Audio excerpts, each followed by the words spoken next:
ner mala ke nyam ane biya kamal anda mandu ni chang kosnya ka banaraja ka kui dopari ne titi ka tungne de nas an dopari de men nyam an banarai ten gwasame ponchen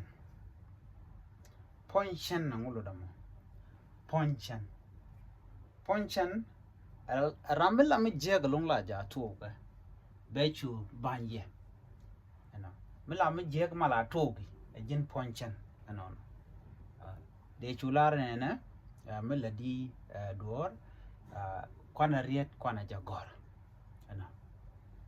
bu kodan chumo ke shoot de kono gora okay chana dan mo jugo ne gak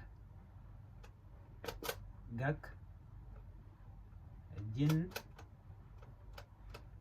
ponchen gwada me gak chana lo shuran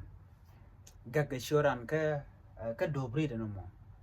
an dobri de no mo gak jin ponchen de chumo bo ka shuru guji mo de laron no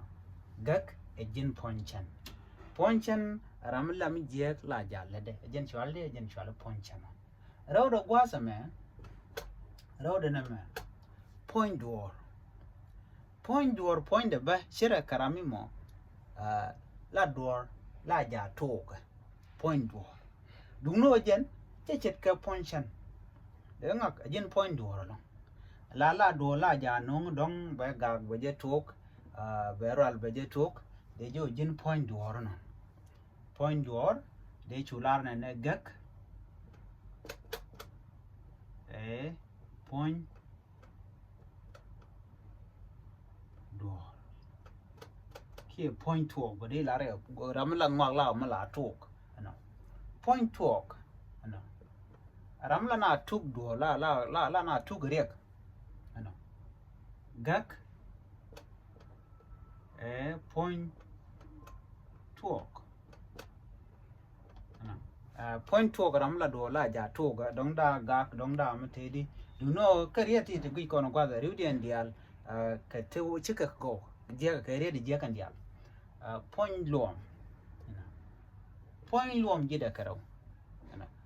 ram dong la gor man long ke ram la lum la jama la joja gak jin point luom bi chu ngaje no ne ponchen point door point talk point luom bi ngaje kan dial ka ti chi ka riya to go riya da ti la ka latke gwada dan en jet loiran ki magagra lo de laro ya gak mene gor keriet gaka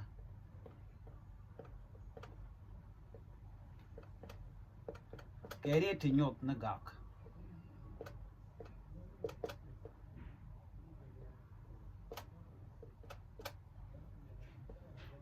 ti sheng ti shi lot mete ke sheng de children lot ke ji bai jo jin ponchen jin point do jin point talk jin point lo na me agenda na gore no de tem ya ka tung na nas bana nyogo je kamado dien ga tema